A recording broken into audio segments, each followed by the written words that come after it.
certain church. Na-mention niya na yan sa mga preaching niya, isang babae na member ng Christian Science at nakipag-dialogue kay Brother Branham. At ang topic nila, yung pagka-Diyos ni Kristo. Ang mga Christian Science, hindi sila naniniwala sa deity. Di ba? Sa kanila, hindi divine si Jesus Christ. Sa kanila ay si Jesus Christ, he was just ordinary man, ordinary prophet. Yan ang turo ng Christian Science.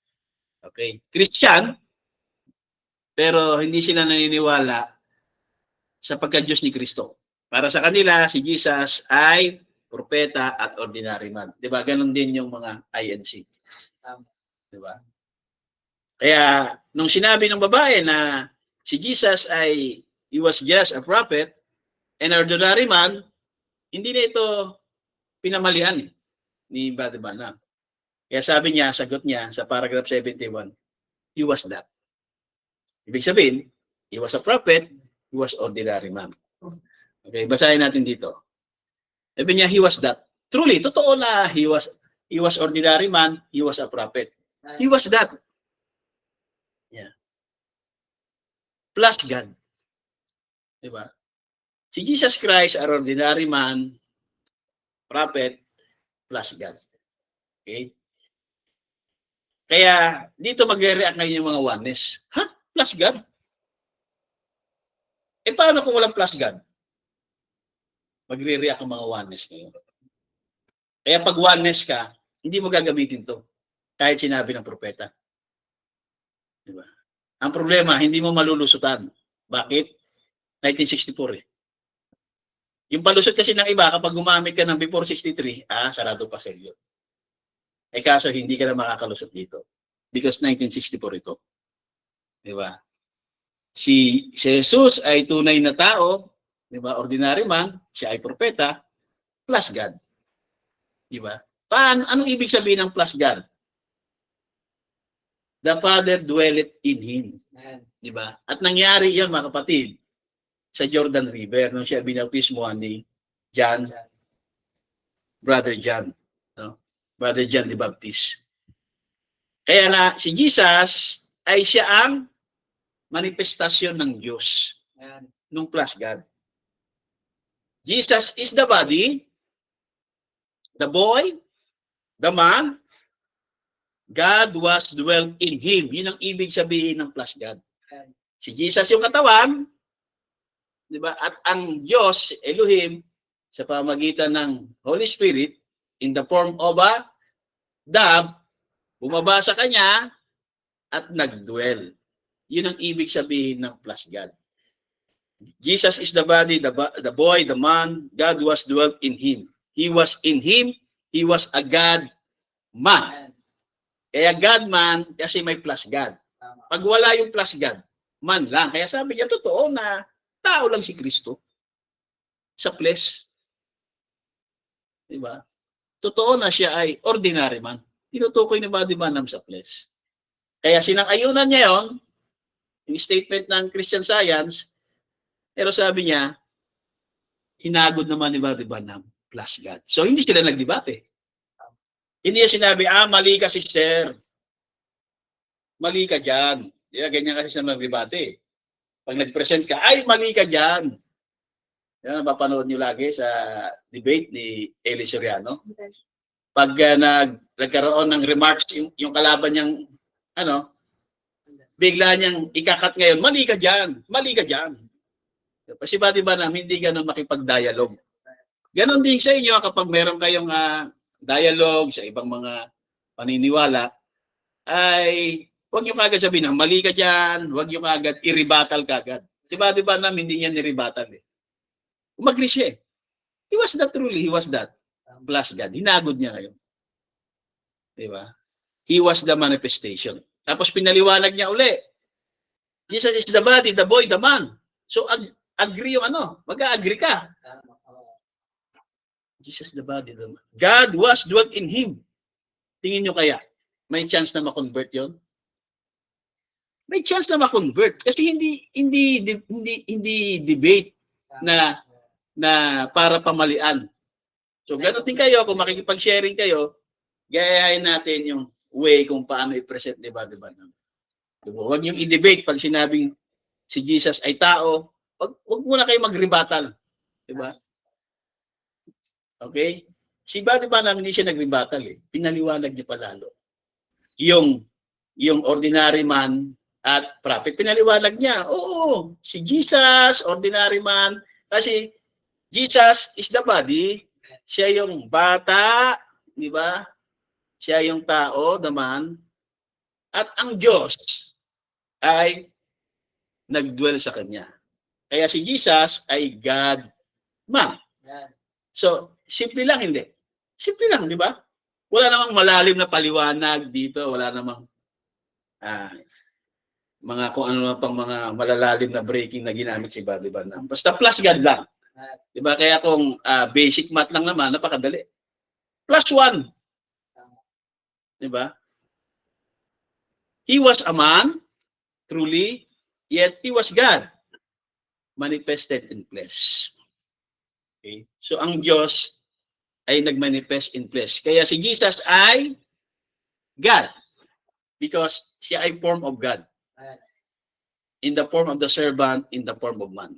So si Jesus ay form of God. God manifested in flesh. Kaya kung makita mo si Jesus, makita mo ang Diyos. Makita mo nga lang yung nature. When we see nature, we see God. Eh. Kaya nga di ba yung isang kwento nakaraan, tinatanong lang bata na, Mama, may nakakita na ba sa Diyos? Itanong mo nung kay pastor. Di ba? Itinanong niya doon sa Sunday School teacher, wala, itanong mo kay pastor. Pagdating kay pastor, wala pa nakakita sa Diyos. Mamamatay pag may nakakita sa kanya.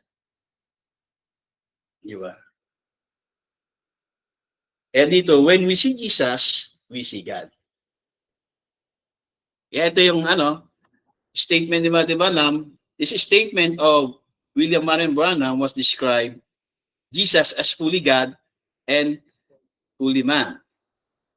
Jesus was God manifested in flesh, meaning God became visible Jesus' body. Ang Diyos ay naging visible in Jesus' body. Kaya when we see Jesus, we see God. John 1:14 at 1 Timothy 3:16. God dwelt in him. Ang ibig sabihin niya ng biblical basis ay Colossians 2:9, for in Christ all the fullness of the deity lives in bodily form. So yung deity ay lives in bodily form. Sino yung bodily form? Sino yung bodily form? Yung body, yung man. At yung deity nag-live. Yan yung Colossians 2:9. Jesus was a God man. Ang ibig sabihin, fully God, o fully divine, yung God na nag-dwell. And fully human, yung flesh. So, two natures in one person. Okay. Hindi also new soul, Kasi pagka two nature, narinig ng mga changing, Pinanggalingan natin, old soul, old soul, new soul. When we see Jesus, we see God. Okay, John 14:9, anyone who seen me, seen the Father. Okay, so lahat ng binanggit ni Buddy Branham dyan sa quote na yan, lahat yan ay fully scriptural. Di ba? So, ano naman yung mga biblical support for Jesus? Meron siyang dual nature. Yung divine nature ay Jesus called John. Jesus called God sa John 1:1. Diba? In the beginning was the Word, and the Word was God. Sa John 20:28, Hebrew 1:8. Jesus has divine attributes. Okay? Yung tinutukoy dyan, mga kapatid, yung John 1:1. Hindi yung flesh. Okay?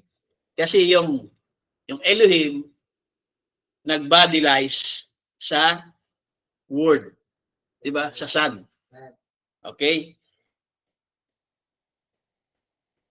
So si Jesus, meron siyang human nature. Jesus had a human body, kaya meron siyang human spirit. Jesus had human emotions and limitations. Siya ay nagutom, siya ay nauwaw, at siya ay inantok kaya natulog. Napagod biyahe. So dito naman sa a total deliverance, Jesus was completely totally man. Pero naman, completely na, totally pa. Diba? Sigurado eh. He could cry like a man, he could eat like a man, he could be tired like a man. Kaya natulog doon sa vapor. He was completely, totally man in his physical being. Yan. He was a man, totally man in his physical being.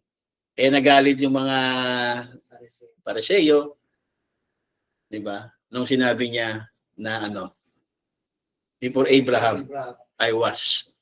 Kasi ang nakita nila ay of course physical being. Kaya hindi mo rin sila masyadong masisisi kasi sa physical being sila nakanya. Wala kasi silang revelation. Okay? So in his spirit, di ba? Hindi yung spirit man. Kasi si Jesus may spirit man siya eh. Di ba? In his spirit, yung the Father, yung God is a spirit. Yun ang ibig sabihin na in his spirit. God is a spirit, si Elohim. He was completely, totally God. And he made his flesh, si Jesus, yung flesh na kinreate niya, na isinilang ni Mary, ay naging submissive to the spirit that he was in him. Kaya yun ang tinatawag niya na ama ko. Diba? O ano yung kalooban ng ama siya kung ginagawa. Ako ang ama ay iisa. Because the Father dwelleth in me. So you see, he was tempted in all manners like we are. He was a man, not an angel. Diba? Hindi siya angel. Kaya tama yon. Hindi siya angel. At siya ay lower than angel. Kasi man siya eh. Diba? He was a man, he had desires and temptation. Kapag yung physical being ang pinag-uusapan. Diba? Pero pag pinag-uusapan ay tinatawag na deity, he was God. So dito ulit siya, then Jesus came. Ito pa rin yung babae na Christian Science at talagang nakipag-dialogo na kay Brother Branham. Sabi niya, I can prove to you, you make him divine eh. Ginagawa mo siyang divine, ginagawa mo siyang Diyos. And she said, he can't be divine, hindi siya pwedeng divine. Sabi ni Brother Branham, he was. You said, you believe the Bible. Sinabi mo, naniniwala ka sa Bible. I said, I do. Kaya si Brother Branham, magalang siya. Hindi siya yung mainit kagad. Magalang siya kasi lalo babae ka usap niya. So kailangan ganun din tayo kapag may ka-sharing tayo, babae mo lalaki dapat yung tama pa rin yung way ng pagdi-deliver mo ng salita. Di ba? Huwag din yung arrogante na parang mas magaling ka at mahina siya. Okay?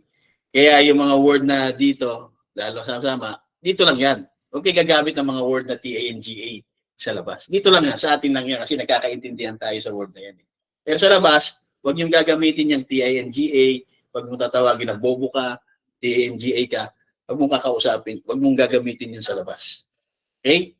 Kaya ako, sinasabi ko sa inyo yan, do not use that words doon sa tao. Pero kung nag-uusap tayo at may tinutukoy tayong klase ng tao, pwede natin gamitin yan. O, yung tao na yun, nakausap ko, napakatanga. Diba? Tayo lang yun. May tinutukoy lang natin yung kalagayan ng tao. Napakatangang tao na to. Diba? Ang hirap pa unawain. Pero pag yung kausap ko, mong tatawagin, ang tanga mo naman. Diba? Dahil titingnan ka rin sa pananalita mo. Kaya huwag niyong gagamitin yan sa mga kausap niyo sa labas. Pag dito lang, kausap natin, nagkukwentuhan tayo, lalo kung nagkape-kape, okay yan. Okay? Kaya hindi naman tayo masyadong dogmatic. At sabi ng babae, pinuprove niya doon sa on the road from down to Lazarus' grave. You remember what in St. John 11? Sabi ni Brother Branham, certainly do, madam.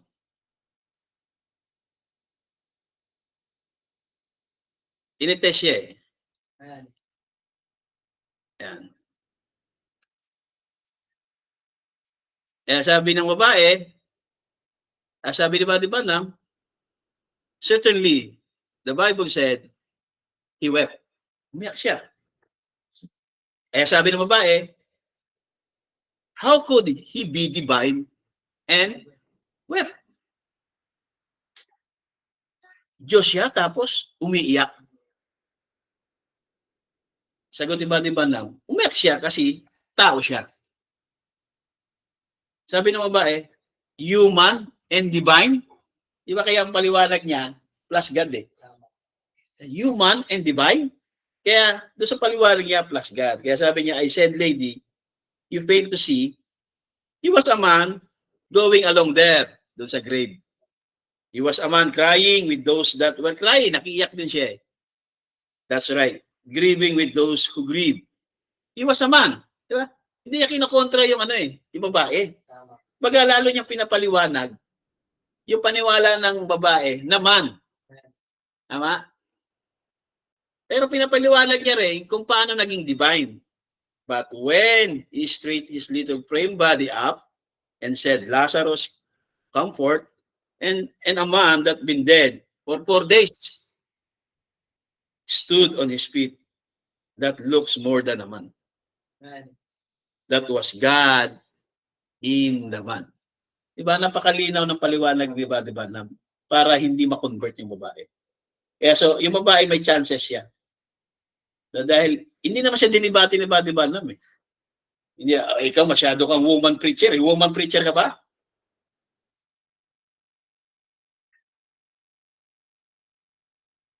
So, that was God in a man. Hindi niya sinabing, that was God.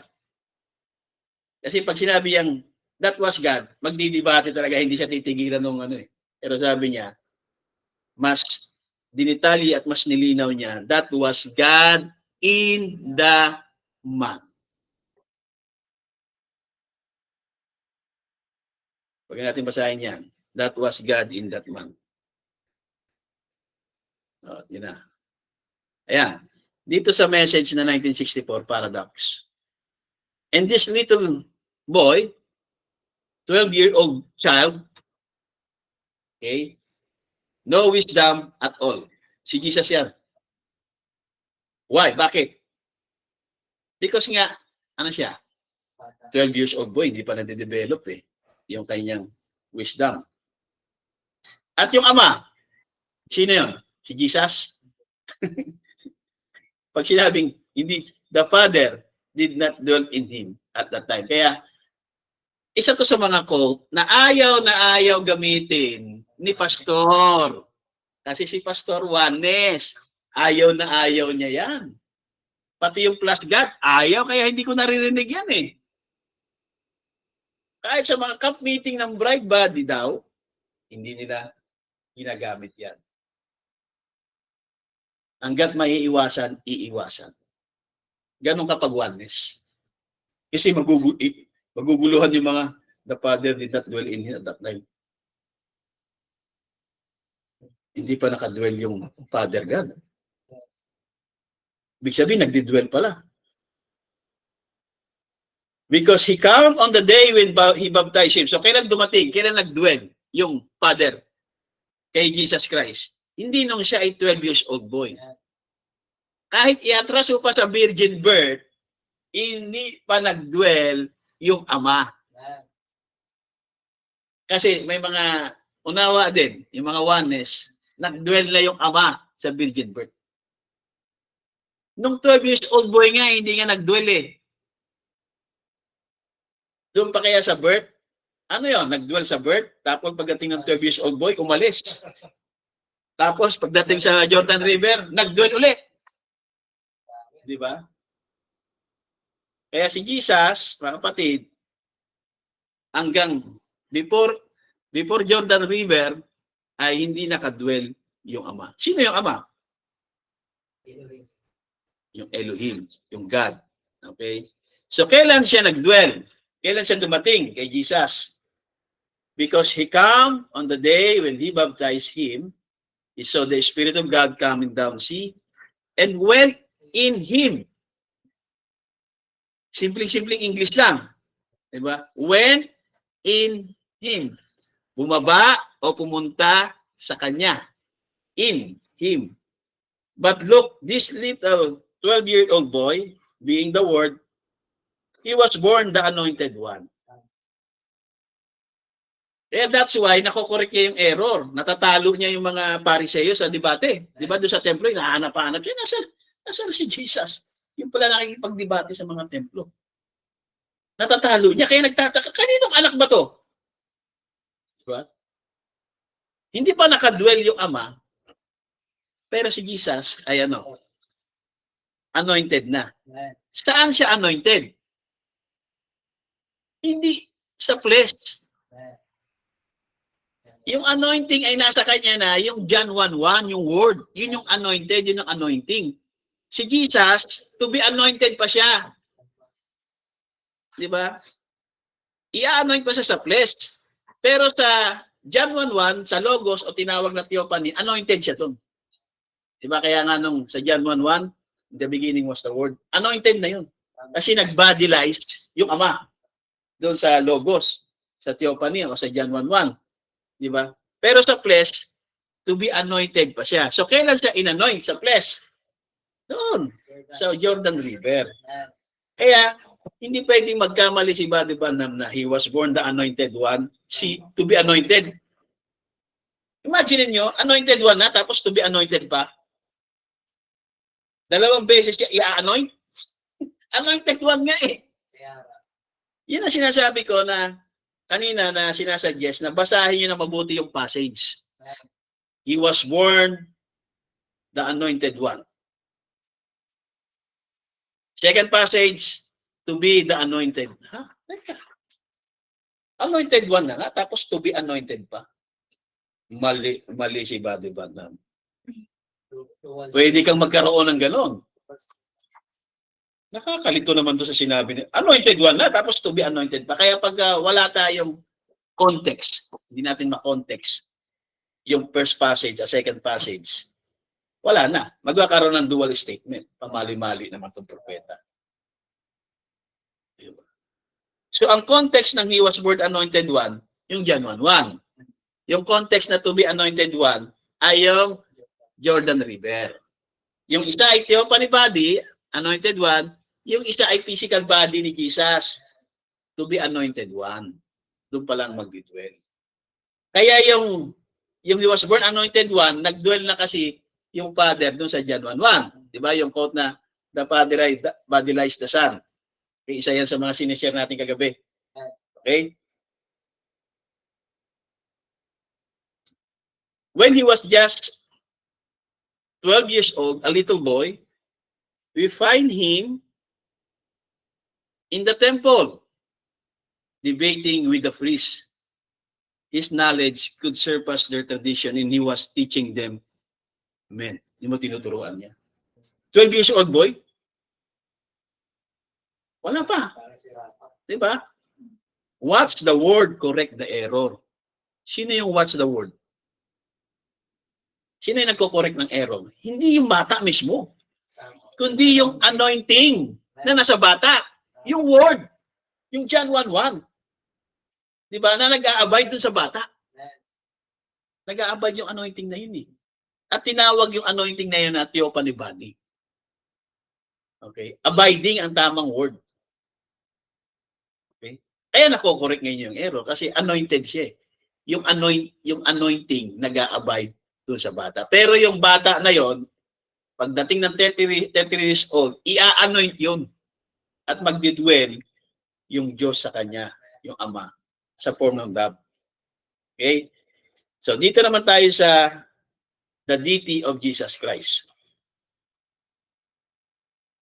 We are redeemed by the blood of God. The Bible says, we are bought by the blood and redeemed by the blood. God's own blood. So, may dugo ang Diyos. Diba? Kaya tayo na-redeemed by blood dahil may dugo ang Diyos. So, paano nagkaroon ng dugo ang Diyos? How what it's God's blood? God has no blood. Paano nangyari yan? Because it was God's creative blood. So, kinreate niya pala yung dugo. Kaya nagkaroon ng dugo ang Diyos.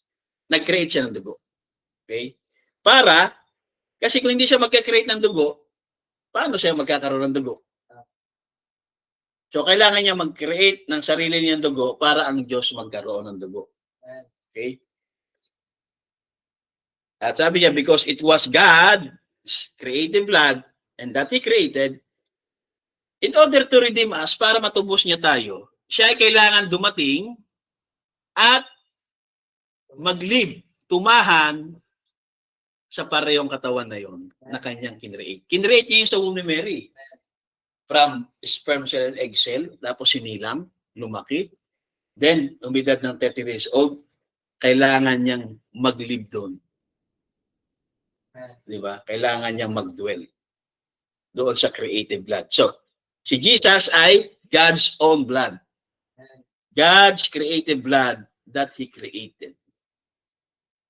So therefore, dahil nag-dwell na siya doon sa kanyang God's creative blood na naging tao na nung isinilang at lumaki, therefore, pwede nang mag-suffer ang Diyos.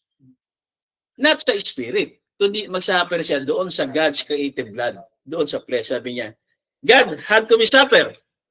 Di ba?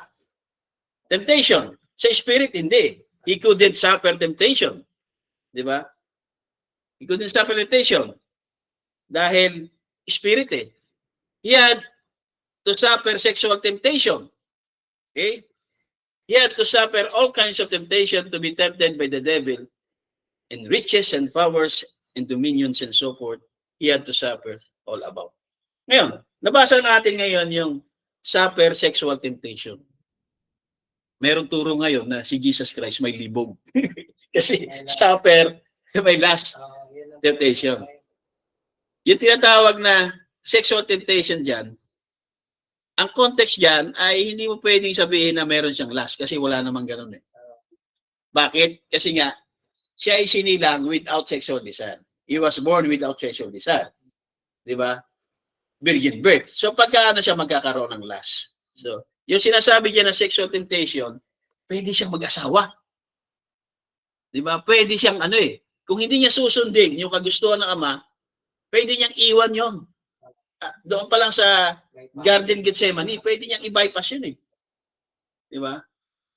Bilang tao at susundin niya yung sarili niyang kalooban, ay pwede niyang gawin yun na mag-asawa na lang, mamuhay ng ordinaryong tao.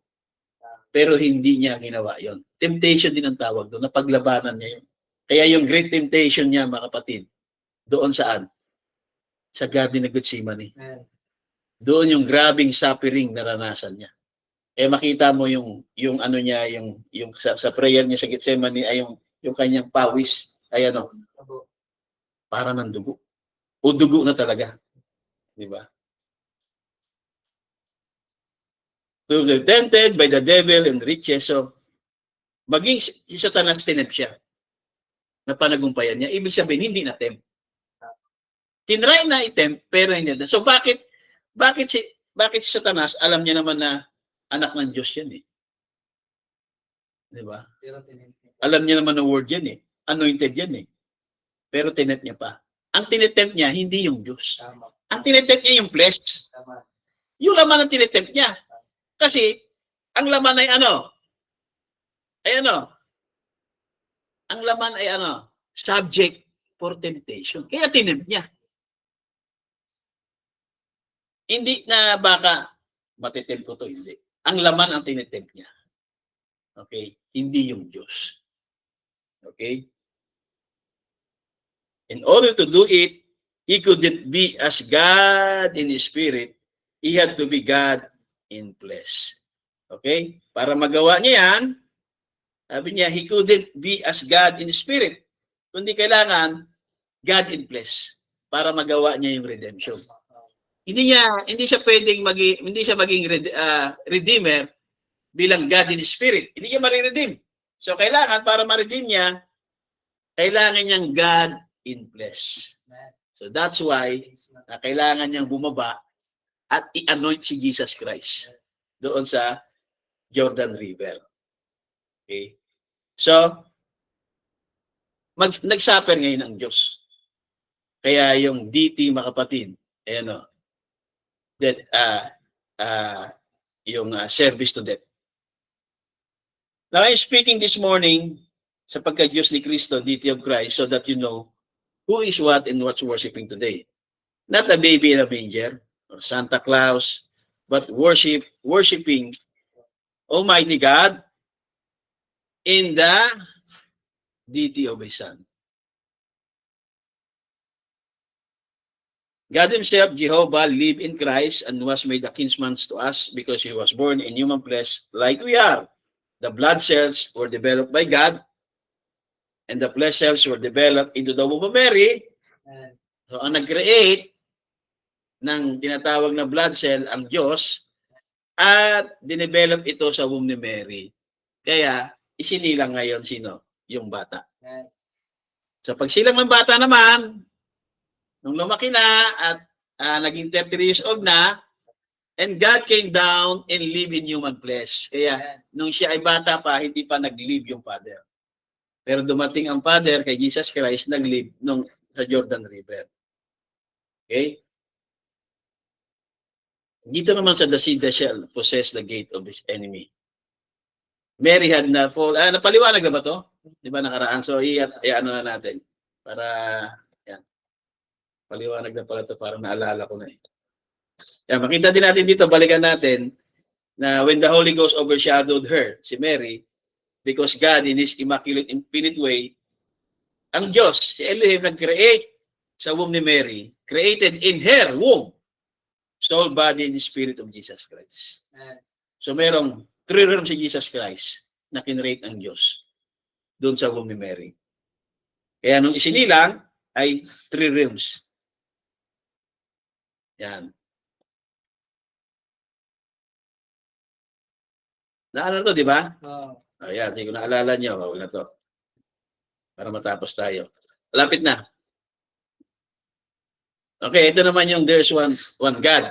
Yung one God ng mga oneness ay kagaya daw ng isang daliri mo na iisa. Yan, yan yung one God nila. So, hindi yan yung one God. Kasi ang one God ng mga oneness, si Jesus yung one God. Kaya si Jesus ang Ama, Jesus ang Anak, Jesus ang Espiritu. One God. Oneness yun. Okay, ang tawag diyan Pentecostal oneness. Yeah. The oneness like your finger is one. That's wrong. Absolutely wrong. So, dapat alam natin kapag sinabi nating Pentecostal oneness doctrine. Hindi natin pwede sabihin oneness ka. Alam natin, ano ba yung turo ng Pentecostal oneness doctrine? They teach us about one God with these key points. Una, tinawag sila na modalism. Kaya si Buddy Branham tinatawag na modalism eh. Si Brother Junel tinawag ng kanyang pamangkin na modalism pala kayo eh. Ang nagbansag ng modalism mga kapatid ay yung mga Catholic defender. Okay, so modalism sabi niya, one God exists in 3 models or manifestation, Father, Son, Holy Ghost. Binansagan nila yung modalism. Okay? So, number 2, si Jesus ay God. Tama naman. Pero, Jesus Christ is the Father, Son, and the Holy Spirit incarnate. Yun ang sinasabi na kanina ni Brother Branham na oneness like your finger is one. That is wrong. Dahil si Jesus, Diyos, siya din yung Ama, Anak, Espiritu. At hindi sila naniniwala sa Trinity. Okay. Sino dito naniniwala sa Trinity? Trinity, the word Trinity. Okay. So pagka hindi ka naniniwala sa Trinity, oneness ka. Okay. Hindi ka message believer. So nire-reject nila yung traditional Trinity doctrine of 3 separate persons in one Godhead. Okay? So yung word na Trinity ay different sa Trinitarian doctrine. Yung Trinitarian doctrine kasi, doctrine yan ng Catholic. Yun ang kanilang nire-reject. Kaya maging yung word na Trinity, ayaw talaga nila. Kasi wala kang mababasa sa Trinity. Naging dogmatic ngayon sa word. Wala ka talaga mababasa ang Trinity. Dahil ang word na Trinity ay hindi naman yan early English. Di ba? Yan ay from Latin na Trinitas. So, hindi gagamitin niya ng King James Version. Okay? Katulad ng rapture. Hindi ginamit ng King James Version yung rapture. Pero nagpipreach ka ng salitang rapture. Di ba? Ang rapture galing din uli saan? Sa Latin na raptura. Okay? Tapos sa mga Pentecostal Oneness, kaya madaling malaman, nagbabaptize sila in Jesus' name. I baptize you in Jesus' name. Hindi Lord Jesus Christ. In Jesus' name. Kasi si Jesus nga na yung Ama, Anak, Espiritu eh. So para hindi na humaba, I baptize you in Jesus' name. Kasi siya din yung Ama, Anak, at Espiritu. Pero sa message, baptize in kay Peter, baptizing them in the name of Lord Jesus Christ. Okay? So pagka binautismo ka in Jesus' name lang, Pentecostal doctrine yan. Ngayon, may mga Pentecostal Oneness na nasa message na, kaya binago nila yung baptism nila. In Jesus, in the name of Lord Jesus Christ. Pero, ang unawa nila sa one God ay same pa rin sa oneness. Jesus is God, Jesus Christ is the Father, Son, and Holy Ghost. So bakit si Jesus Christ ang Father? Ako ang maiisa. Doon nila kino-context yung John 10:30 sa kanilang doktrina na Jesus Christ is the Father, Son, and the Holy Spirit. So oneness yan. Pag yan ang unawa nyo hanggang ngayon, oneness doctrine kayo, Pentecostal oneness doctrine yan. Marami mga churches na hanggang ngayon ay nasa ganyang doktrina, Pentecostal oneness doctrine. Jesus is God because Jesus Christ is the Father, Son, and Holy Ghost. Ano pa yung doktrina? One God has one name. Now, the one God's name is Jesus, which encompasses the Father, Son, Holy Ghost. Yan ay agree tayo dyan. May isang pangalan ng Diyos. At yung pangalan na yon ay ibinigay ng Ama sa anak. Okay? Kaya kung ano yung pangalan ng anak, yan din yung pangalan ng Ama. Okay? Now, yung term naman ng modalism, di ba? Para karagdagan lang kaalaman, kasi one time, may kasharing si Brother Junel, tinawag niya na modalism daw si Brother Van. Modalism pala kayo. So the term modalism or Sabellianism, di ba? So tinawag nila yung mga Sabellianism na modalism. Was first used by Trinitarian scholar Adolf Hitler. Ay, hindi pala. Adolf von Herna. Referencing this belief. So, siya ang tumawag niyan. Siya ang nagbansag niyan. Di ba? Na modalism. Okay. It was taught by a bishop in the early church named Sibelius. Circa 215 AD. Teaches that only one God exists and that the Father, Son, and the Holy Spirit are different modes on the same way, one God. Tama, hindi? Yan kay Sibelius, yung unawa niya, na nagtuturo si Sibelius na merong iisang Diyos na nag-i-exist at ang Ama, Anak, ay Espiritu, Holy Spirit ay different manifestation ng iisang Diyos. Tama, mali? Dapat alam niyo sagutin niya. Kaya kapag nag-agree kayo dyan, ang tawag sa inyo ng mga Catholic defender ay modalism. Eh si Brother Junel, tinawag na modalism. Pero yung modalism, bansag yun ng Trinitarian scholar. Kaya huwag kayo mag-agree na modalism. Mag-agree kayo doon sa unawa ni Sibelius na merong isang Diyos na nag-i-exist at meron siyang manifestation, Father, Son, and Holy Spirit. So, yan yung tinatawag na one Godhead in a Trinity. So, kung banggitin si Sibelius, patunayan mo. Okay? Sabi niya naman dito, oh many oneness. I'm not a oneness. I don't believe in the oneness. The way we do, yung turo kasi nila. Ano ba yung turo ng oneness Pentecostal? Ayan. Sabi niya, I'm not oneness. I don't believe in the oneness. The way I don't believe Jesus like the say Jesus. Diba? There's a lot of Jesuses. It's the Lord Jesus Christ. They baptize in the name of Jesus, for a generation. I don't believe that. Hindi siya naniniwala doon sa oneness doctrine. Okay? Now, tanungin natin ngayon, yung AI. So, tinanong ko si AI, sabi ko was William Branham, oneness or Trinitarian. Sabi niya, he was neither fully oneness nor Trinitarian. But his belief learned closer to oneness. Early on, he was closer to Trinitarian views. However, he later rejected Trinitarianism and was accused of being oneness.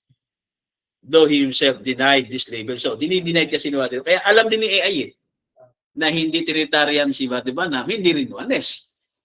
Yung mga oneness kasi, kiniklaim nila si Buddy Branham oneness. Yung mga Trinitarian, kiniklaim nila si Trinitarian si Buddy Branham kasi gumagamit siya ng Trinity in the Godhead eh. Kaya maging si AI, hindi niya alam talaga kung oneness ba o Trinitarian. Kaya sabi niya, he was neither fully oneness nor Trinitarian. Kaya tayo, huwag kayong papayag na oneness.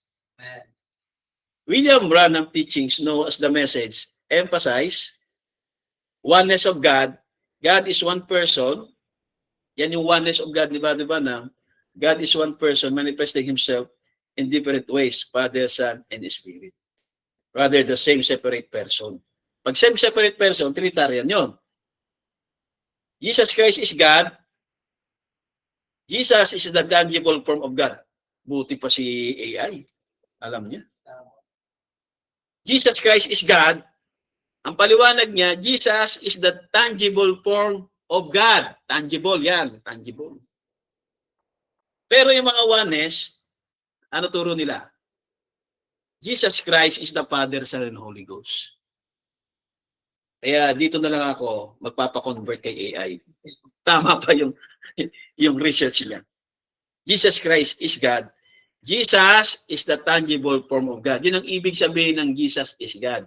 Jesus is the tangible form of Elohim.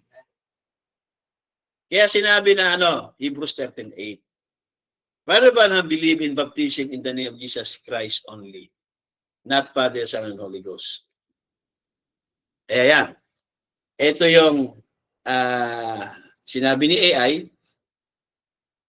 na Jesus Christ is God. Ibig sabihin, Jesus is the tangible form of God. Ito naman yung Pentecostal oneness. Jesus Christ is the Father, Son, Holy Ghost. So kung papipiliin kayo na, saan kayo pipili? Let's say, sa dalawa lang, walang message. Dito na ako kay Pastor AI. At least kahit AI to, tama, yung ituturo sa akin. Dito ko sa oneness ako. Kahit end time ka pa, kahit message ka pa, pero kung unawa mo pagdating sa pagka-Diyos ni Kristo ay oneness, wala kang buhay na walang hanggan. At least dito kahit AI, tama. Kasi tama research niya. Research engines lang naman si AI, siya yung research engine. So ano sabi ngayon? Christ, the Lord Jesus Christ was the body that God dwelt in. God was manifested in flesh and dwelt among us.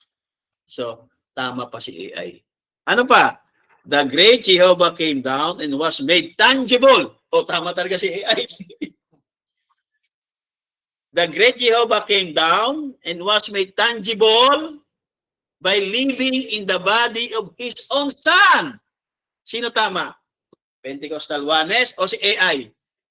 So tama si AI. So sinabi niya na Jesus Christ is God because Jesus is the tangible form of God. Sabi ni Buddy Branham, the great Jehovah came down and was made tangible by living in the body of His own Son. Okay. AI o oneness? AI tayo. Diba? Hindi ko pinopromote si AI. Yung sinasabi nating AI tayo, yung kanyang tinatawag na search. Ni-research niya si Buddy Branham kung ang tayo ni Buddy Branham. Kaya nga nasabi yan. Message din yan. Yan yung research niya. Diba? Na kaya sinabi ni AI na Jesus is the tangible form of God. Dahil sinabi ng propeta, ayan the great Jehovah came down and was made tangible by living in the body of Son.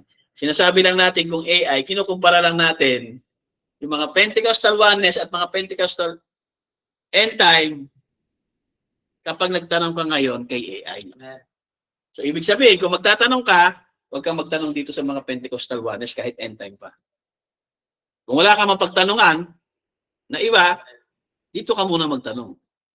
Diba? At least, mabibigyan kaya kahit paano ng tamang sagot. Diba? Pero mas maganda, pagtanong ka sa kay Brother Junel. Yeah, I'm not oneness, not at all. Sabi, hindi ako oneness at all kasi ang oneness, Jesus is God, Jesus Christ is the Father. Hindi ganyan si Brother Branham. I'm not Trinity either. Diba? I am Christian, I believe in God. I believe in God manifested in three offices. So tama ba? Tama ba si Sibelius? Tama? Taan natin. Ayan, si Sibelius ba yan? Ano ba tawag ko lang? Sibelius, ang turo niya, one God exists and that the Father, Son, and the Holy Spirit are different modes or manifestation of one God. Tama ba siya? O ikukumpara mo sa sinabi ni Brother Branham? Pareho. Di ba? Sabi ni Brother Branham, I believe in God manifested in three offices, three manifestation. One God. Eh, hindi Jesus. Yan. If is one, like your finger is one, then what? Ngayon kinriticize ngayon ni Brother Branham oneness. Sabi niya, Jesus could have been his own father. Hindi pwedeng si Jesus din ang ama. Siya yung anak eh. Tapos siya din yung ama. Kaya Jesus couldn't have been his own father. And if God is a man, kung ang Diyos ay tao, si Jesus ay tao. Kung ang Diyos ay tao, then Jesus was born sexual desire and not a virgin birth. So if he's one like your finger is one, then what? Kaya hindi pwedeng one finger, one eh. Kaya yung one God mo, spirit, at nag-dwell dun sa Son. Yung man, yung body. Kaya sabi niya, if he's one like your finger is one, yung Godhead, then what? Then he was his own daddy. Then siya din yung ama. Yan ang unawa ng oneness. Kapag tinanong mo nasa ng ama, siya din yung ama. Kaya ginagawa nila na parang daliri mo na iisa. Sabi niya, how could have been? Paano nangyari yun? Na siya din yung ama. Paano nangyari? That's wrong. Kaya mali talaga yung unawa natin ngayon na siya din yung ama eh. Di ba? Meron siyang ama. Jesus din. Meron tinatawag na ama si Jesus. Kaya you just can't see the manifestation of God unfolding himself, a loving Father. Hindi mo makikita kasi ang Father, Spirit eh. So coming right down from the heavens, bumaba siya, unfolding himself. Asa na ngayon yung Father? Was in his Son. And the angel of the covenant was Jesus Christ. Doon sa Old Testament. He followed Christ through the wilderness, which was the Logos. Hindi yung virgin birth. Okay? Siya yung tinatawag doon na Logos. Okay? Sure, sigurado, it's the same God moving right down through the three dispensation. Father, Son, Holy Spirit. So ang Father, Son, Holy Spirit, tinawag din niya na dispensation. Not three different individual beings, but one being in three different manifestation. One God, one being in three different manifestation or dispensation. God in his Son, God in his people, then look what he done back yonder. Look what he done in the days of his sonship. Jesus calling in the scene. He was God manifested in flesh of his creative Son. Now, that's God created the Son. So, kinreate sino? Si Jesus Christ. Sino nag-create? Yung one God. Okay, si Elohim. He was God manifested in flesh. Sino? Si Elohim. He was God manifested in flesh of his created Son. Hindi Jesus manifested. Jesus was God manifested in flesh. Hindi. He was God, yung one God, yung Father, manifested in flesh of his sino? That's God created the Son. Jesus being man, physically was tired and weary. In body, he was a man. In spirit, he was God. Kaya, God man. Dahil nagtanong, paanong God? Tapos, tao. Pinaliwanag niya, ito yung mystery system. Sa body, tao siya.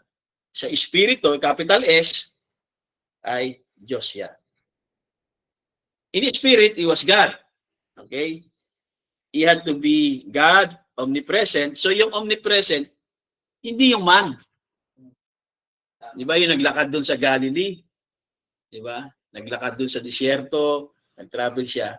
Hindi yun yung omnipresent. Okay? Yung omnipresent, yung God na nakadwell sa kanya.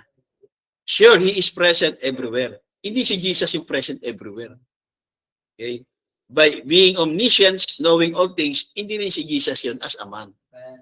Kundi yung spirit na nakadwell sa kanya. Siya yung omnipresent sa Elohim. The Father had sent him over there. He knew it. Okay? I'm not Jesus only. No, sir, I'm not a Trinitarian. I believe that is God condescending coming down. I believe there is one God in three offices, Father, Son, and Holy Ghost.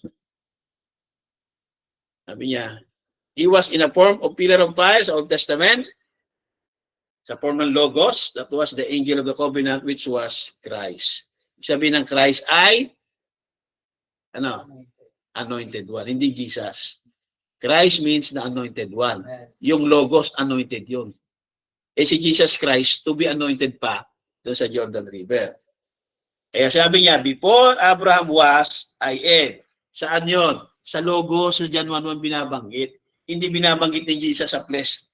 Before Abraham, I am. Hindi sa flesh. Hindi sa virgin birth. Sa John 1:1 sa Logos. Okay, yan. First was God, Jehovah, the boss of the Father. Yan. Diyan binabanggit. Yan yung before Abraham was, I am. Amen. But then God came down, that was the pillar of fire. Si Elohim, bumaba sa form ng pillar of fire. Then He became flesh through His Son and dwelt in a body called the Lord Jesus Christ. Neither can Jesus be His own Father in one. Hindi pwede si Jesus ang anak, siya din ang ama in one. Okay? And why sayest thou, show us the Father? The Bible said that God was in Christ. So hindi mo na pwedeng nirebuke niya. Bakit siya show us the Father? Diba? At hindi rin pwede na si Jesus din ang Ama. Kundi ang tama, mga kapatid, ay the Father dwelleth in Him. Kaya hindi mo na pwedeng sabihin, show us the Father. Ayan na, tangible God na, oh. Ipakita mo sa amin ang Ama. Logically, hindi mo nga makikita yung Ama, Spirit nga eh. Ngayon, para makita mo siya, kailangan niya mag-manifest, kailangan niya bumaba, kailangan niya mag-create. Diba? I-create niya yung Son niya. So, nung nag-dwell siya, that was God. Jesus was God. Ano na to? Yan, He was complete God and completely man. The Trinity of God. So, meron Trinity ang Diyos. Okay? The Trinity of attributes of God. As being the Father, Son, and Holy Ghost. Represented that one man, Jesus Christ. So, si Jesus Christ ngayon, ang nagre-represent. Okay? Sa flesh. But now, the true Trinity of God. Oh, kita mo? Diba na? 1965. Kaya sabi ng mga Juanes, Trinitarian to si Buddy Banham eh. Meron siyang true, may true unity, true Trinity of God pa siya. Being one manifested in Christ. It was three perfection showing that the Trinity of God, ano yung Trinity of God? Father, Son, and Holy Ghost. Was made manifest. Si Trinity of God nag-manifest in a man, Jesus Christ, the one perfect man. Amen. Hindi yung the one perfect God, the one perfect man. Nag-manifest ngayon yung Trinity of God. Okay? nasa anong dispensation yung Son. Here you get God in just exactly. Para makita nyo daw yung Diyos. Exactly. Between the oneness and Trinity. You get God in just exactly and between the oneness and Trinity. So kailangan gigitna ka. Sa pagitan ng oneness at Trinity, you'll get the thing just exactly na tama. So ibig sabihin, kapag sinabing Trinity at sinabing oneness, huwag ka pipili doon sa nawala, kundi gigitnaan mo sila. Makukuha mo daw yung tama. Kaya hindi malaman ngayon kung si Buddy Banam, Trinitarian ba si Buddy Banam o oneness? Nasa gitna si Buddy Banam. Hindi Trinitarianism, hindi oneness Pentecostal, kundi one God in three manifestation. God himself came down and lived in a human body and suffered temptation. So God is complete in of being, not triunity of beings, but one being in triunity, Father, Son, and Holy Spirit. Is one true manifested God. They are self-same being. God is Spirit. Jesus is the body that He was built in. So yung body at yung Spirit ay ano? Same, self-same being. But yet all these three persons is the same person. That's God, Father, Son, Holy Spirit. God changed Himself, changed His form. So, yun ang ginagawa ng Diyos. Nag-change siya ng form. Nag-change ng dispensation. They could say, Jesus could be deity and die. Hindi pwede si Jesus ay Diyos at mamamatay. The man, the body was not the deity, but the deity was in the body. The body has to perish. Kaya namatay yung katawan. Kasi yung katawan, hindi yung deity. Diba? Ang deity ay nasa body. Kaya yung body nag-resurrect kasi yung deity nasa body. Kung ang deity ay wala sa body, hindi magre-resurrect yung body. Kung ang deity ay nasa body, hindi mamamatay yung body. Diba? Kaya, nasaan yung pagka-deity? Diba? Yung espiritu. Kaya the man, the body, ay hindi deity, hindi Diyos, pero ang Diyos ay ang katawan. Okay, katulad din natin, itong katawan na to ay has to perish, mamamatay. But the very Christ that's in you, in the only thing that can raise up, that's the deity God in you. Kaya, mamatay man tayo dito, kung ang deity ay nakadwell sa atin, pagdating ng resurrection, bubuhayin itong same body na to. Ganun ang nangyari kay Jesus Christ. Kaya the man, the body, was not the deity, was not Elohim, was not God. But God, but deity was in the body. Ganon din sa mga na-born again. Yung deity, yung kadyusan, ay nakadwell sa mga na-born again na Christian. Isaiah 9:6, di ba? Paborito yan eh. Sabi ng isang pastor, sinasabi nila na kung si Kristo ay hindi siya ang Ama, bakit siya Isaiah 9:6 na tinawag siyang Ama? Ay di basahin natin. In His name shall be called. Kaya mahirap talaga pag hindi mo binasa, hindi mo kinontext. Iba yung tinawag, sabi niya, bakit si Jesus Christ tinawag? Tatawagin, hindi tinawag, pastor. Tinawag na the Counselor, Prince of Peace, the Mighty God, the Everlasting Father. Oh, si Jesus ang Ama. Yan din argumento ko noon eh. Gagamitin ko yung John 10:30 at para patunayan ko yung John 10:30 na si Jesus din ang Ama, Isaiah 9:6. Oneness yun. Diyan tayo galing. Pero sabi ni Buddy Banam, nung isinilang yung sanggol, this will be a sign unto you a babe, not God. Not a God. Kaya ayaw ko rin yan. Ayaw kong gamitin to. Huwag yung quote na yan. Madadali tayo dyan. Iniiwasan yan. Ngayon, mahalaga talaga yung pagbabasa. Shall be is a part of the future perfect tense in English grammar. Kaya hindi siya tinawag sa Isaiah 9:6. Tatawagin pa lang. Kaya nga ang challenge ko, nung isinilang na at ipinako na si Kristo, hanggang nag-resurrect siya, bago umakyat ang langit, sino ang tumawag na walang hanggang Ama kay Jesus Christ? Sino sa Bible? Wala, di ba? Pero may tumawag sa kanya na Ama. Sino tumawag sa kanya na si Jesus Christ Ama? Yung Oneness Pentecostal. Tinatawag na Ama si Jesus Christ. Pero sa Bible, walang tumatawag. Kaya naman, para patunayan na hindi siya yung Ama, tinanong ngayon ni Jesus Christ si Peter, ano ako sa pagkakilala mo? Okay?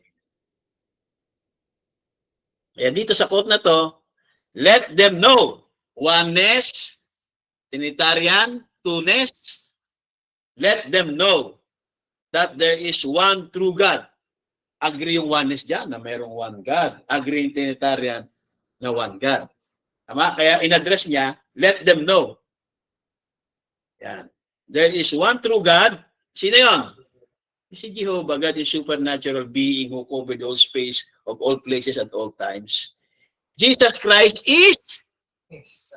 So yung one true God, meron siyang anak na si Jesus Christ. Hindi sinabi na there is one true God, Jesus Christ. Kundi, let them know, oneness, two-ness, three-ness, na merong iisang tunay na Diyos at si Kristo ay anak niya. Kaya, hindi pwede na si Jesus ang Ama. He can be his own father. How could be? So, yan yung mga quote. Okay? Then, what is the new birth then? Is the revelation. Kaya mahirap din. Pag may new birth ako, may new birth. May new birth ka. Pero kapag tinanong ka sa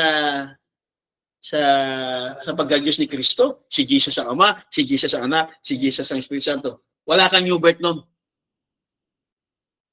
Walang new birth ang ganyang unawa.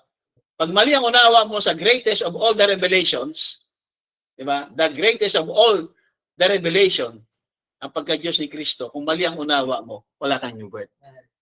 Okay, what is the new birth then? It is the revelation of Jesus Christ personally to you. Si Peter, meron siyang revelation of Jesus Christ personally. Kung sino si Kristo. Kasi tinanong siya ni Jesus eh. Sabi niya. And no matter what anybody says, what takes place, it's Christ. Pastor, priest, whatever it might be.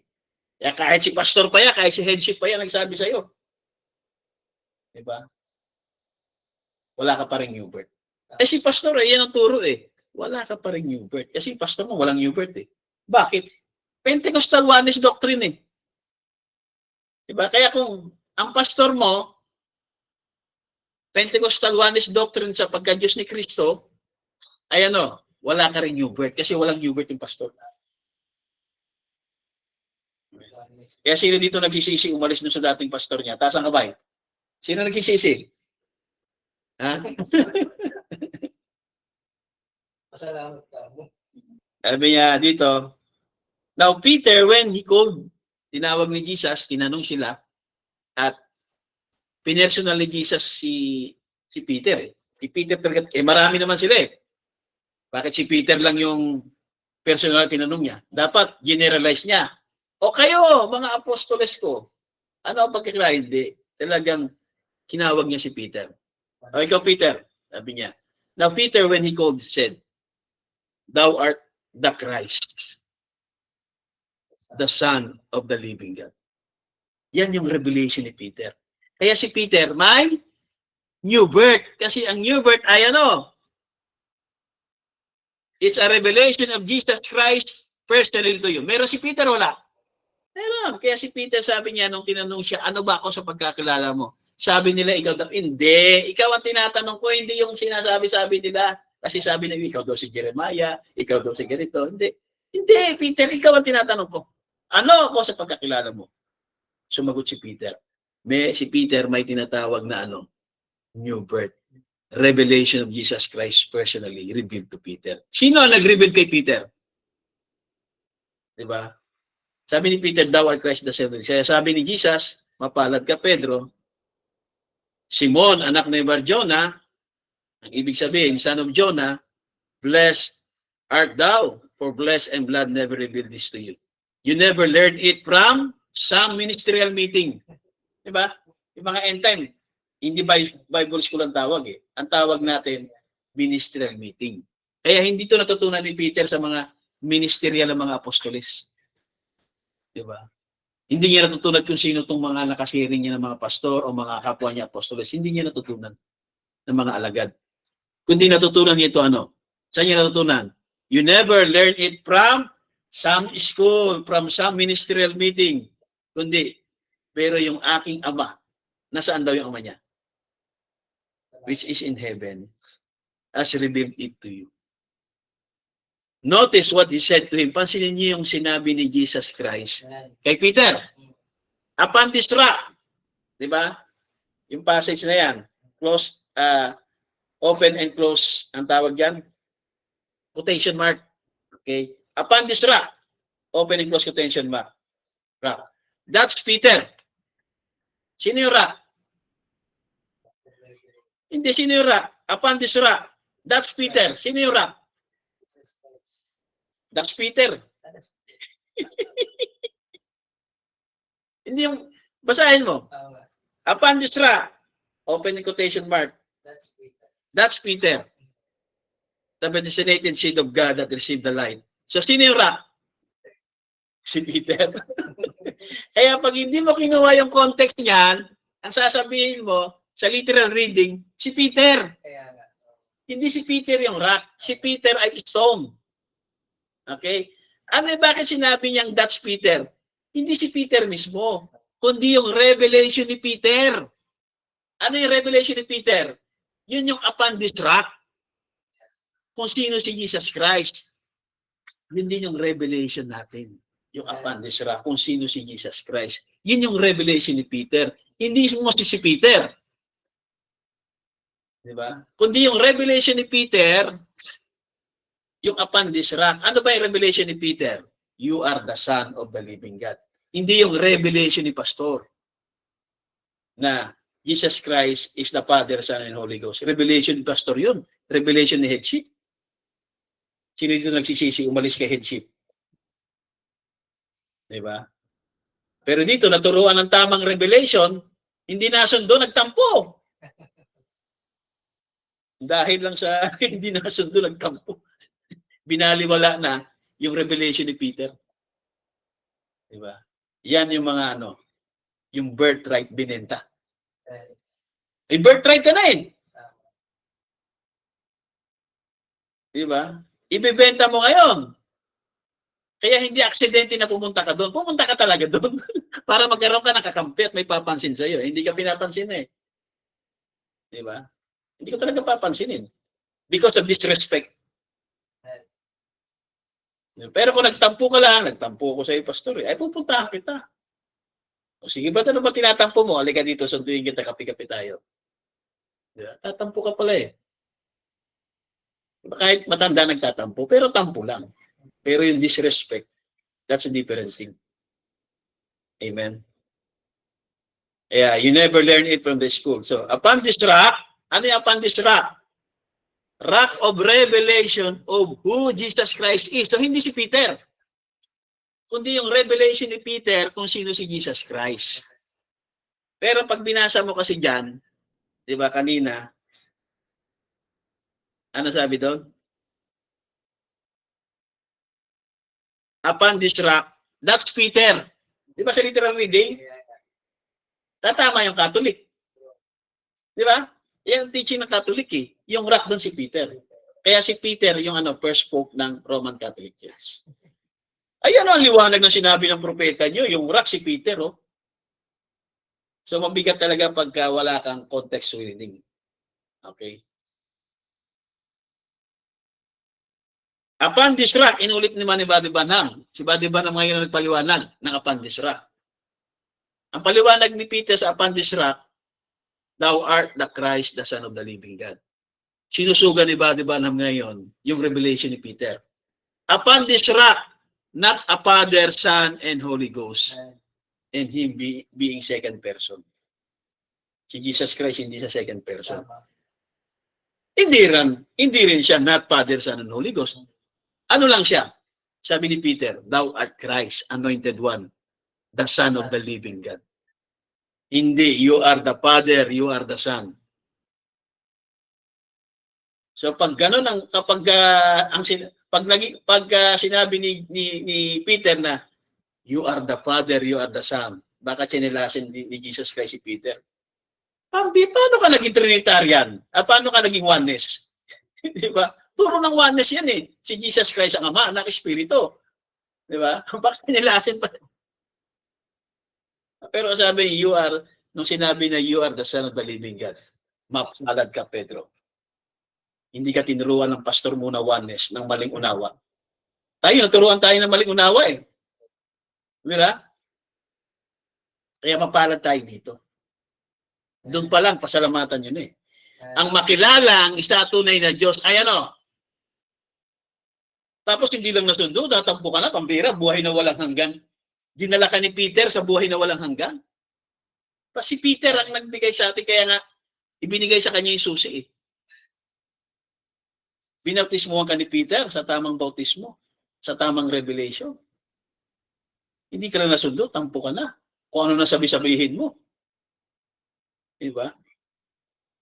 Kaya okay lang na magtampo kayo, pero huwag yung ibebenta yung birthright. Once na binenta nyo yan, wala nang hain pa. Diba? Na minsan yun ang nalasap ang biyaya, pero kapag yan ay binenta nyo sa kapirasong tampo, sa kapiraso na ay wala na. Diba? Hebrews chapter 6. Yeah. Upon this rock of revelation of who Jesus Christ is. Kaninong revelation yan? Kaninong revelation yan? Revelation ni Peter. Diba? Hindi si Peter yung rock, kundi yung revelation ni Peter. Kaya yung upon this rock, upon of revelation, kung sino si Kristo. Ngayon, ano ngayon kayo tatanungin ngayon? Kayo ngayon ang tatanungin ngayong umaga. Katulad ni Pedro. Tatanungin ko kayo katulad ni Pedro. Ano ang revelation nyo kung sino si Kristo ngayon? Ano ang revelation nyo? Sino si Kristo? Sa Godhead. Sa one God. Sino si Kristo? The Son. Diba? Of the living God. Kaya sabi ni Simon Peter, thou art Christ Of the living God. of the living God. Yan yung rock of revelation ni Peter. Diyan tayo naka-build. Hindi tayo naka-build sa revelation ni Pastor na oneness. Naka-build tayo, builded tayo sa revelation ni Peter. Kaya nga, upon this rock, that's Peter. Hindi si Peter mismo, yung revelation ni Peter. Yan ang revelation ni Peter, oh. Diyan tayo built. Dapat built-in ka dyan. Kapag tinanong ka kung sino si Jesus Christ, ano ang revelation mo kung sino si Jesus Christ? You are the Son of the living God. Kaya sinigundahan ni ba na? Not a Father, Son, and Holy Ghost. Lalong luminaw yung revelation ni Peter. Kasi yung Laodicean prophet, mga kapatid, diba? Mas lalo niyang nilinaw yung sinabi ni Peter na thou art Christ, the Son of the living God. Hindi kasi sinabi ni Peter na thou art Christ, the Father, the Son, and the Holy Ghost. Kaya mas sinigundahan, diba na yung sinabi ni Peter, not a Father and Holy Ghost. Kaya si Jesus Christ ay sino? Sino siya sa Godhead? Siya yung bodily form. Diba? Nagdwell ang Godhead sa body. Siya yung Son. Hindi siya yung Ama. Kaya paano nangyari yun? Siya din yung Ama? Oo, kasi ay may Father Aaron eh. Tapos, Isaiah 9:6. Oneness yun. Kaya pasalamatan natin ng Panginoon. Nakaalis tayo sa oneness. Diba? Dahil ang sabi doon sa baba, second passage. Ano daw? Second passage ng John, yung ang makilalang iisa tunay na Diyos. Ano yun? O ano yung scripture yun? Matthew 16:15-17. Diba? Thou art Christ, the Son of the living God. But my Father which is in heaven. 1 Timothy 2:5. There is one God and one mediator between God and men, the man, Jesus Christ. So merong isang Diyos at merong isang tagapamita Tagapamagitan sa pagitan ng Diyos at ng tao.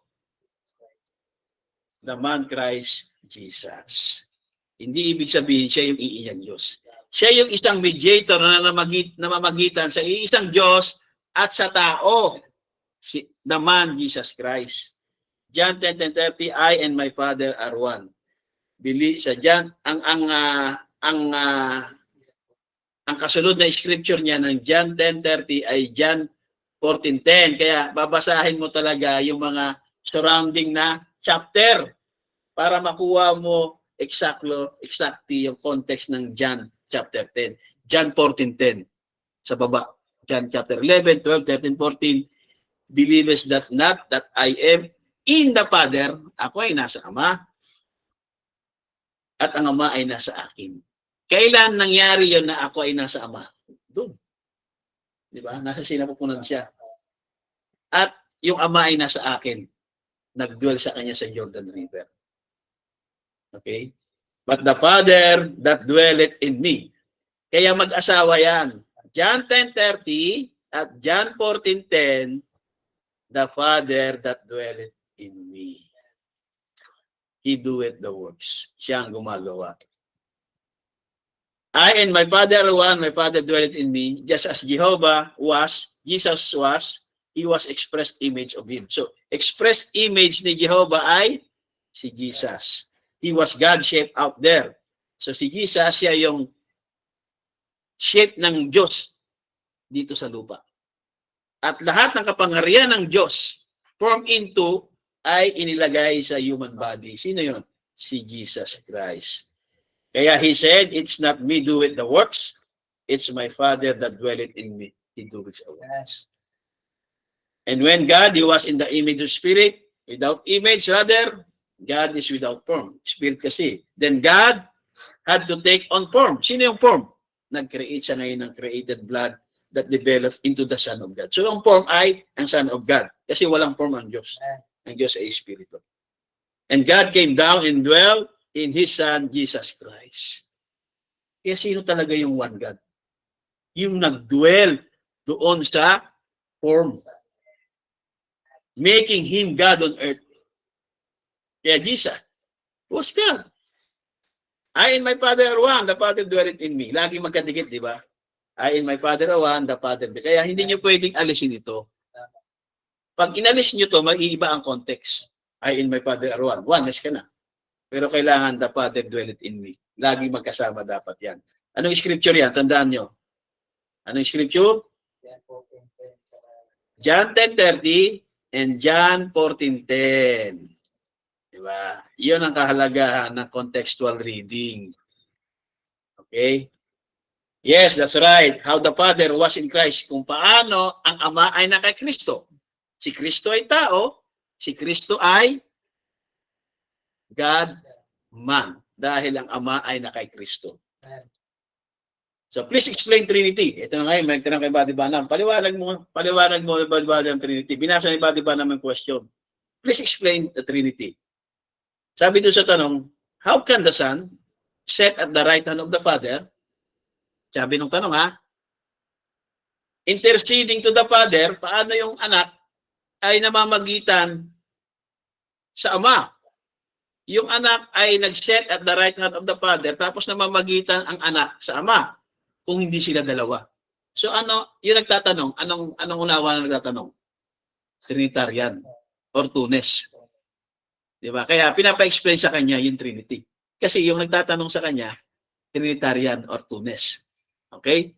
Kasi hindi pwede na umupo ka doon sa kanang kamay ng Diyos, tapos namamagitan ka sa Diyos sa tao, tapos isa lang.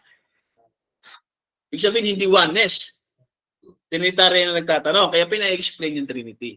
Pinaliwanag ni Buddy Banam yung Trinity. Yung mga entang ayaw ng Trinity. Pero kay Buddy Banam, revelation, sabi niya, well, beloved friend, that's a revelation. If Jesus said, kung sinabi ni Jesus Christ sa John 10:30, I and my Father are one, then how can they be two? Paano sila naging dalawa ngayon? They are not two. One nga eh. And a woman once said to me, And I was explaining, he said, sabi naman ng babae, yung Christian Science pa rin. Ikaw ba, di ba, ikaw at ang asawa mo, kayo ay dalawa. Pero kayo ay isa. Paano sila naging isa? Dahil sa marriage. Yun. Okay? Di, ang ganda na ng example sana. Di ba? Sabi niya, di ba, but God and the Son is different from that. Yung ini-example na logic ng babae, pagdating sa ama at sa anak, ay magkaiba. Kaya mali yung example niya. Kasi magkaiba eh. Sabi niya, ngayon, siya ngayon tinanong iba, di ba, nakikita mo ako? Yes. Nakikita mo yung asawa ko? Hindi. I said, then the Father and the Son's different. Jesus said, when you see me, you see the Father. When you see Brother Branham, you don't see his wife. Pero pagdating sa Father and Son, magkaiba yon. Kapag nakita mo si Jesus, nakita mo ang Diyos. Kasi si Jesus, siya yung visible image of Him. Diba? Hindi mo pwedeng makita ang Diyos dahil ang Diyos ay Espiritu. The Father and the Son. The Father was Almighty God, Elohim, dwelling in a tabernacle called Jesus Christ, which was the anointed Son of God. Jesus was a man, God is a spirit, and no man has seen God at any time because God is a spirit, but the only begotten of the Father has declared Him. Kasi galing yung begotten doon sa Ama. His personality, His being, His deity, whatever He was God. He was nothing less or nothing more than God. Si Jesus Christ. Yet, He was a man, a house that God dwelt. So, ano si Jesus Christ? Bilang tao. Bahay. Bahay ng Diyos. He was God's dwelling place. God Almighty, the Father, dwelt in Him. And on the day of Pentecost, He received the Holy Ghost. Okay na pala yan. Kaya sabi niya, I and my Father are one. So, dun mo i-apply yung John 10:30. Kaya yan nabanggit yung I and my Father are one, the Father dwell in me. Sa time yan ng Matthew na binautismuhan siya. Di ba? Ni John the Baptist. Not Jesus, hindi si Jesus being one with God. Hindi si Jesus yung nag-one with God. Hindi si Jesus yung nag-dwell sa Diyos. Kundi yung God was in Christ. Yung God sa Elohim, yung one God, ang nag-dwell kay Christ para ma-reconcile ng Diyos ang sarili niya sa mga tao. Hindi niya ma-reconcile ang sarili niya. Hindi siya magiging Savior. Kaya sino talaga yung Savior? Sino Savior talaga? Yung nag-iisang Diyos. Kaso hindi niya magagawa yun, yung Spirit po. Kaya nag-create siya ng Son. Amen? Para ma-reconcile niya ang sarili niya sa tao. Para ma-save niya. Para mailigtas niya. And you, honest brethren, many of you get off the wrong track when you try to think that God is one like your fingers are one. He can't be His own Father. He can't be. I do not believe that Jesus could be His own Father. I believe Jesus had a Father, and that was God. That was God Elohim. Hindi ako naniniwala na si Jesus din ang Ama. Sa sarili niya, siya yung Ama. Naniniwala ako na si Jesus ay may Ama, at yan ang nag-iisang Diyos. That was God. Diba?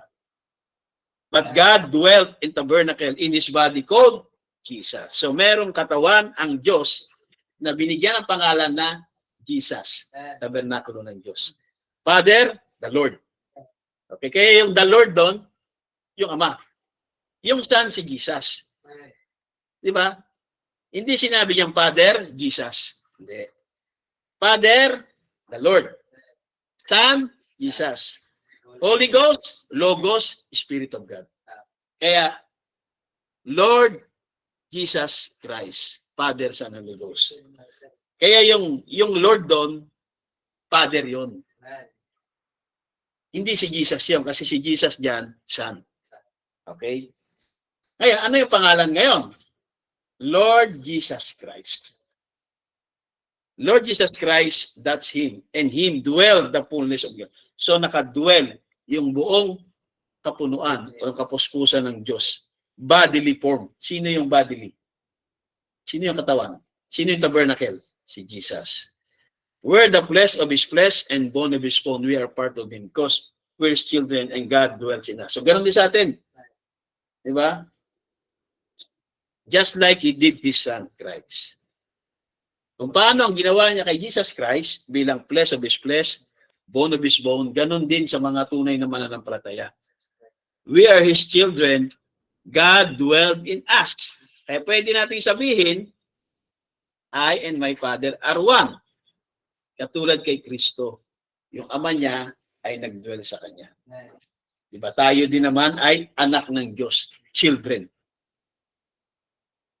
Diba? So just like He did in His Son, Jesus Christ. The same God that dwelled in human flesh down before Abraham. So meron na nauna in a body. Diba? Bago virgin birth, meron na nauna. Okay? Sa time ni Abraham. I and my Father are one. My Father dwelleth in me. He did the same works that He did when dwelt. Ganon din ang ginawa niya sa panahon ni Abraham. Standing there before Abraham. Si Elohim. I and my Father are one, not three. We are one. God is in Him. God speaks through Him. He is no more His own, but He is God's voice through human lips. Ganon din sa atin. We are God's voice through human lips. Kaya, pag-iingatan natin yung ating pangangaral. Kasi, ang mga disciple, sila ay God's voice through human lips. Amen? I and my Father are one. I do always what pleases. My Father are just one. Biro mo yun? Ang aking Ama ay just one. He was so perfect in the image of God until He in God was expressed same thing. He was the flesh, Jesus, the Son, that expressed the deity of God. So na-express yung pagka-Diyos, ay yung deity of God sa flesh na sino? Jesus Christ. So that made Him deity naman. Kaya, the deity of the Lord of Jesus Christ. Kasi na-express yung pagka-Diyos ng ni Elohim. Diba? Yung deity of God na-express sa kanyang anak. Kaya that made Him, Jesus, deity in a man.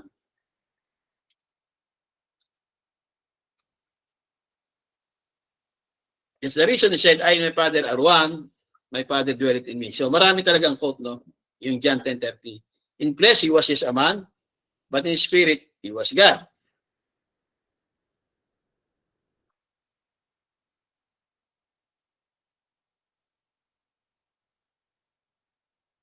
Tapusin ko na to para ano na.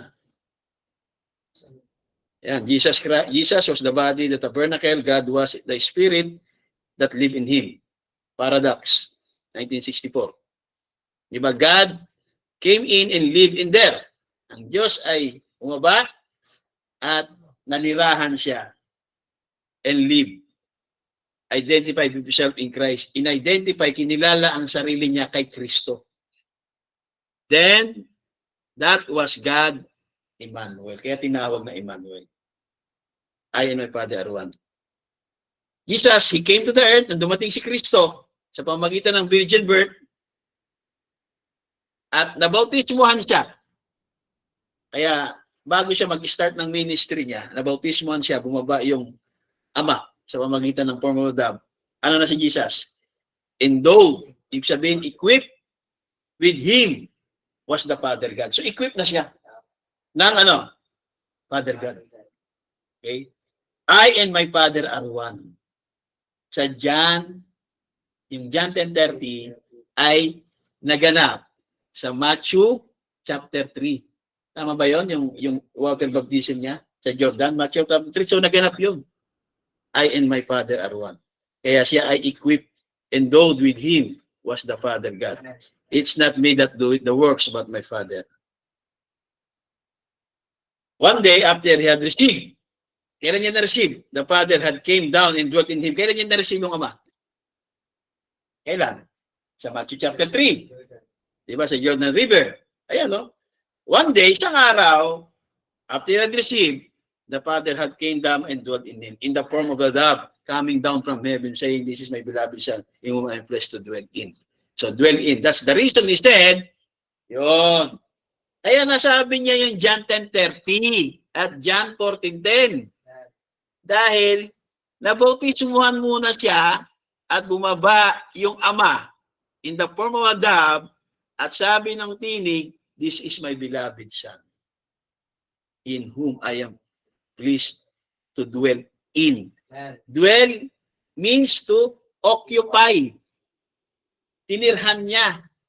Ginamit niya, inoccupy niya. Yung space. Okay? That's the reason he said, "I and my Father are one." So, doon ba i-connect yung John 10:30 at yung John 14:10, "My Father dwelleth in me." He said, "I and my Father are one, my Father dwelleth in me." He was the fullness of the Godhead. Ano naman? Colossians 2:9.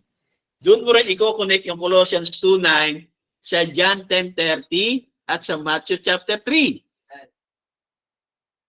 Matthew chapter 3. "And Jesus, when he was baptized, he went up straight out of the water, and lo, the heavens were opened unto him, and saw the Spirit of God descending like a dove and lighting upon him. And lo, a voice from heaven saying, This is my beloved Son, in whom I am pleased. I am well pleased." Now, in there it said, piniliwanag niya ngayon yung Matthew chapter 3, ha? Ito ngayon yung analysis ng Matthew chapter 3. "This is my beloved Son, in whom I'm well pleased." You see, that's wrote in actual form of the Greek. Ngayon, ibig sabihin merong Greek. Si Buddy Banham, Greek book, lexicon. Pinuntahan niya muna yung King James Version, "This is my beloved Son." Pumunta siya dun sa actual Greek. Sabi niya, actual form of the Greek. Putting verb before adverb. Ano ibig sabihin ng putting verb before adverb? Ano ibig sabihin? O, hindi ko rin alam. Umaya, aralin natin. Pwede bang help a friend? Mang Rogelio? Ano bang ibig sabihin ng putting verb before adverb? Pwede pa kitanong kay Dola? Kaya sabi niya, that's wrote in actual form of the Greek, putting verb before adverb. But you notice here, it actually be this. Ito daw, ang actual. "This is my beloved Son, in whom I'm pleased to dwell." But actually, if we would say it like we say it today, kung yung sasabihin natin dito sa panahon natin na to, "This is my beloved Son, in whom I'm pleased to dwell in." So yan daw yung mas tama kung kukunin mo sa Greek. Dwell in. May in. Sa King James kasi walang in eh.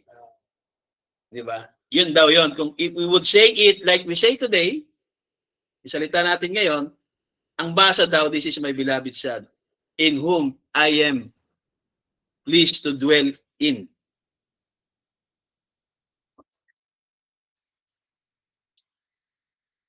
"The Father that dwells tabernacles lives." Alas 12 na pala.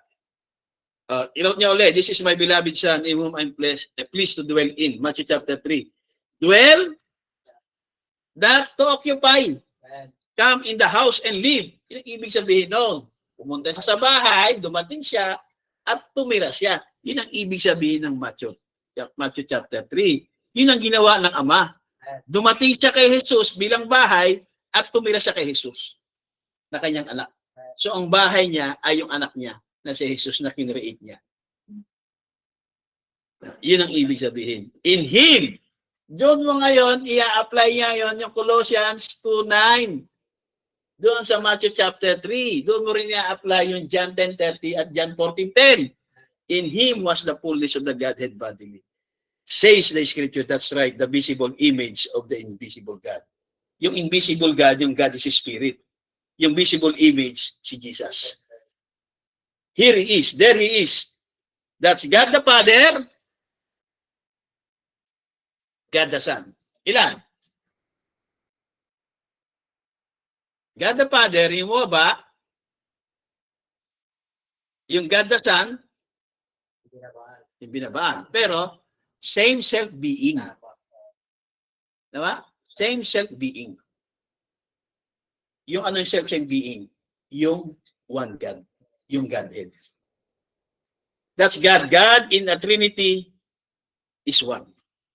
Without Trinity is not God. So, hindi nyo pwedeng alisin yung Trinity. Kasi without Trinity is God. Kapag inalis yung Trinity, mga kapatid, oneness na kayo. And that is wrong. Kaya, without Trinity, know it not, 1965. Without a Trinity is not God. Hindi Trinitarianism, ha? Iba yung Trinitarianism. Kaya pansinin niyo yan. Iba yung word na Trinity, iba yung Trinitarianism. Ang Trinitarianism ay Trinitarian doctrine ng Catholic Church. Pero yung Trinity ay word yan. Okay? Dahil nagmanifest siya sa katluhan. God is complete in the unity of being. Kaya hindi pwedeng alisin ang tri-unity. Okay? In the great divine Trinity of God. Talaga may Trinity ang Diyos. It's all one God. God in a Trinity. Hindi God is a Trinity. Iba yung is a Trinity. Iba naman yung God in a Trinity. Kaya papansinin nyo talaga yung passages. Okay? Wala kayong mababasa sa mga quotation, di ba na God is a Trinity. Pag God is a Trinity, Trinitarianism yun. Pero ang ginagamit, di ba na God in a Trinity.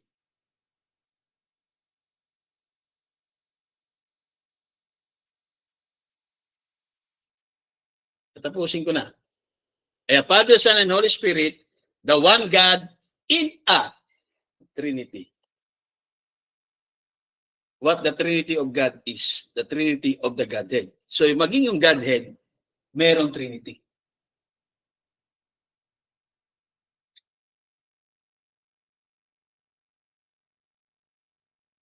Okay, for God, Jesus was God representative. The body that God lived here on earth. But look, in order for God to redeem His human race, anong gagawin niya? Para ma-redeem niya yung human. So God had to came down. Kailangan niya bumaba at mag-create siya ng human body niya. Kasi kung hindi siya mag-create ng human body niya, hindi siya magiging redeemer. Kaya sino talaga yung redeemer? Per se. Sino talaga yung redeemer? Yung God na bumaba at nag-dwell kay Jesus Christ. Christ, Jesus was God manifested in flesh. So si Jesus Christ, siya yung God manifested in flesh. Now look the body. Tingnan mo yung katawan, si Jesus, yung Son. Yung Ama, si Elohim, God is Spirit. God is Spirit, Jesus is Ama. Kaya hindi niya kinokontra na He was ordinary man, He was just a prophet, He was a man, na umiyak, kumain. Hindi niya kinokontra yun eh. Diba? Pero yung mga yung mga oneness, ay magdidebate talaga kayo. Ay, hindi tao. Diba? Diyos yan. Kaya lagi lang kaaway yung INC. Jesus was God, made flesh, Jesus was. Eh sabi niya, you can never see God. Espiritu siya eh. Kaya hindi pwedeng sabihin na show us the Father. Kaharap mo na si Jesus Christ eh. Show us the Father. When you see Jesus, you see God. You cannot see God because God is a Spirit.